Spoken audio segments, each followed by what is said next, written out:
What was your highlight moment of the event so far?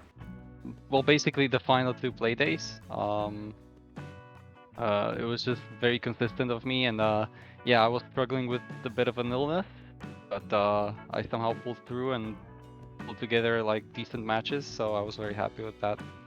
My personal highlight of the event is, I would say, the whole scoring system. So that includes the format and also the way the points are counting.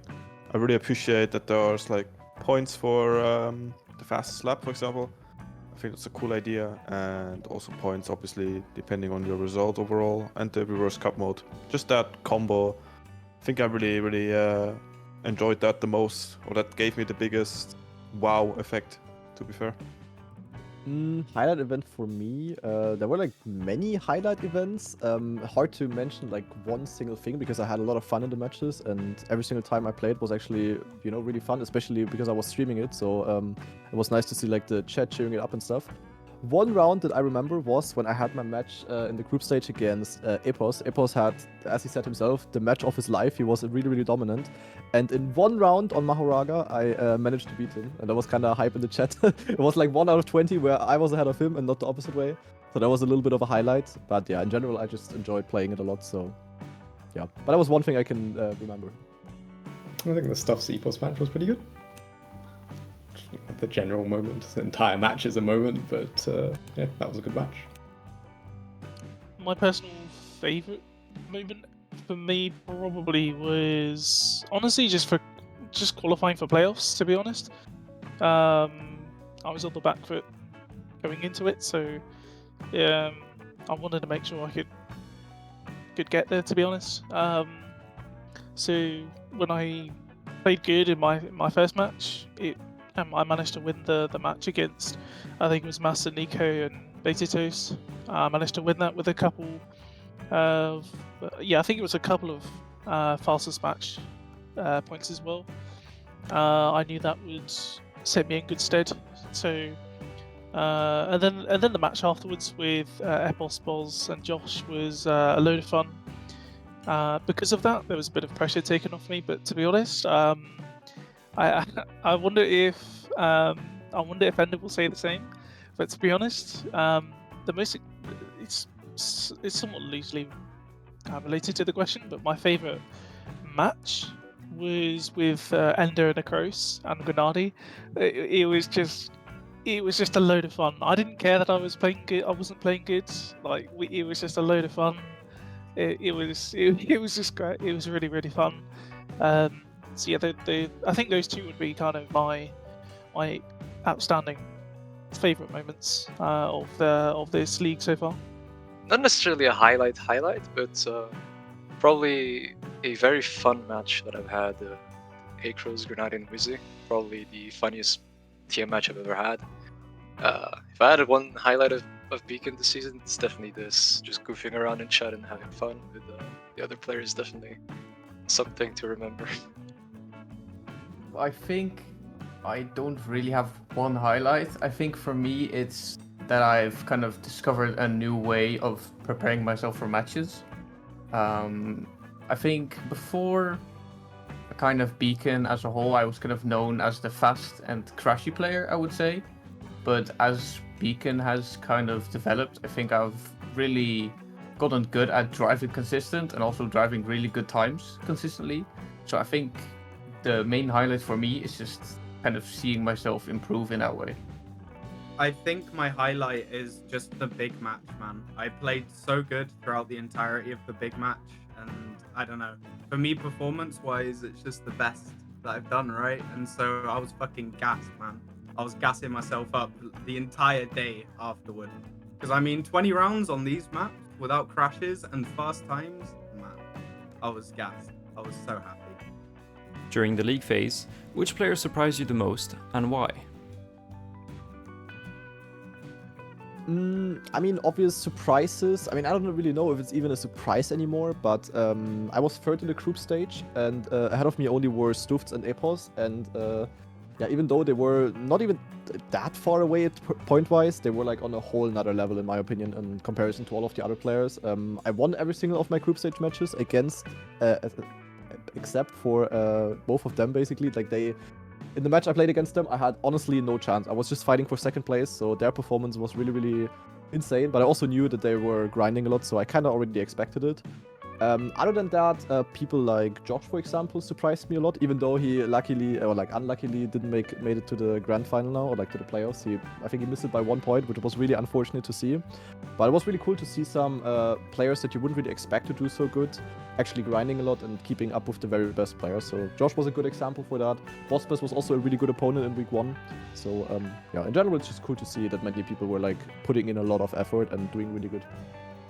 I mean, it's not really a surprise, but like Epos and Stoops are really like launching themselves like to the very forefront of what's possible in the game, and yeah, I mean, they're also. I think Wizzy was especially the kind of guy that like really just put in the hours and knew what he was going for, and that's how he got into the playoffs. Which player surprised me the most? That's a good question, and one maybe I don't have an answer for. I mean, it's always surprising to see how good Stuffs is for me. It's always surprising to see how good he is. So I'd probably say Stuffs, to be fair. Ooh, I mean, I would say Apples, but he's always been up there. So if I would not have to choose Apples, I would probably say Charles. He was kind of always known in NCSA, I feel like, as being, you know, one of the top players, which is kind of vague. But I think with Charles in Div 2, he's really shown that he can step up his game and, you know, contend with Div 1 pace. So I think Charles, for me, has been really the standout player from what I've seen. I know it may sound weird, right? But I think Stuff surprised me the most, and the reason why I'm saying this is because I always knew him as this very pacey but crashy player, but this season he turned up and he was really pacey, like probably the best pace out of anyone, and super consistent as well. Like there was maybe only one match where he wasn't up to his standards, but I don't know, Stuff's really impressed me with his consistency. I was expecting him to be the quickest out of everyone, but also a bit crashier, but he definitely just blew everyone out of the water with his performance. Like, super, super sick. I think if I have to pick a player who surprised me the most, probably Josh. Like, I didn't know he can be this good on all maps, sort of style, not just full speed. Sure, he hasn't made playoffs, but he beat me in match 1. Okay, it was also different circumstances, etc. But still, you have to play good to win a match. And I think that was a positive surprise. I would say that he actually had a good shot at playoffs and somehow lost it, which was, I guess, also a surprise because he was 4th before the last 2 play days. So it's kind of a surprise into surprise. So yeah, I think he's a good answer. I would say, like a positive, but also sadly ended up in a negative way, of course. I think I'll try and give 2 answers, maybe Div 1, Div 2. I think Div 1, Nick Sodica really showed up like really, really good on the first week. He played really good, came up with some really innovative lines, which I mean we all use now because you kind of have to really. So it's been really good to see that he's been performing really good, and also Josh, of course. I mean he's up and coming, of course, but you know, it's always good to see him do well. Unfortunately, he couldn't quite make the playoffs, but I mean, still week 1, 2, he was playing really good, challenging good players. So yeah, there would be 2 good players in Div 1, and then I think Div 2, it's been really nice to see like Manta and Jacker as well do really good, and also Charles. To be honest, I mean, we don't really talk about Charles just because I think it's fair to say it's fairly Europe central. Like the time zone especially suits Europe a bit more. So, like Charles, obviously, incredibly talented player. Has been performing really good in the Pan American Championship and the duos as well. I think he played with Neil. I think it was. I can't remember, but really good performance. And also Noisia. You know, I mean, he's been really good. I've been watching him as well, and it's just good to have a bit more representation in the league, and they're doing a really good job to uphold that. About no one is surprising. There are no surprises. A total of 40 matches were played across Division 1 and Division 2. But how many times do you think Mahoraga was banned? Well, it definitely wasn't one, because we played it in the Epos boss match. We played England. I will say 33 times it was banned. I think 15. I'm gonna say 25 times. Ooh.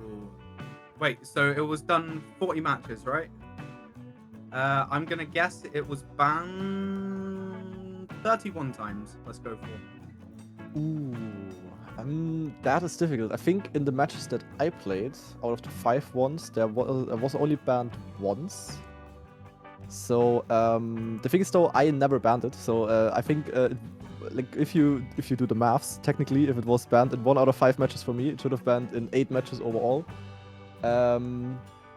But it's probably gonna be a bit more. Like, if it's 40 overall, I'm gonna guess 18. How many times in 40 matches? 28. I would guess 20. I would say half of the matches is my guess. I'm gonna go with there was at least one time I played it twice. Okay, so 38 is the upper limit, right?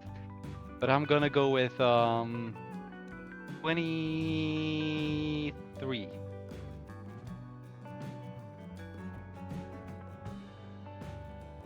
Which player do you think is going to win the Beacon World League Season 2? Ender.cut. I have no idea. But there's gonna be. I mean, I have an idea of 2 different players, that's for sure. You know who they are, but whether it's gonna be Stutz and Epos really depends on the day. Like, they can both take it. They have the same pace, same consistency. Although maybe Epos is slightly more consistent overall. I have no idea, honestly. As I said, it just depends on the day, depends on the pick and ban, the map order, and everything. So many factors. I can't give an answer. It's too hard. But I'll root for Epos for the victory. I know he's trained very hard for this, so it would be nice to have the 2 in a row for him, Season 1 and Season 2. So I'll give an answer, biased answer. I'm gonna go for Stuffed. Just because Apple's won the first one. Maybe you're gonna see a different one. I'm gonna go for Stuffed. Yeah, I don't want to answer. Nah, but on paper, I think right now it's looking like Epos is going to take it. I mean, he had this one match where he was just absolutely bonkers. Like, he just destroyed the big guys, and yeah, if he comes through with something like that, it's going to be very hard to do anything. But you know, I mean, there's other players still, including me. So let's hope. I think there are 2 kind of obvious candidates, which are Stufts and Epos, as I already mentioned. There's of course a lot of people who can like keep up, you know, like if Tween pushes a lot, if Massa and me maybe have great matches, we can also have a chance. But yeah, in the group stage, Stufts and Epos were just on another level. And I'm pretty sure they won't stop grinding for the playoffs. I'm pretty sure they are playing 24/7 until they're going to take place. So I'm very, very sure both of them are going to be top 2. If I would have to decide, I think I would go with Epos, just because he did better in the match against me than Stufts did. He was a bit more consistent. Time-wise, pretty similar, I would say. Both did like really insane times, basically my PBs, but consistently. But Epos just was a tiny bit more consistent, so I think Epos is gonna defend his title. I'm going for my teammate, just going for the wild victory.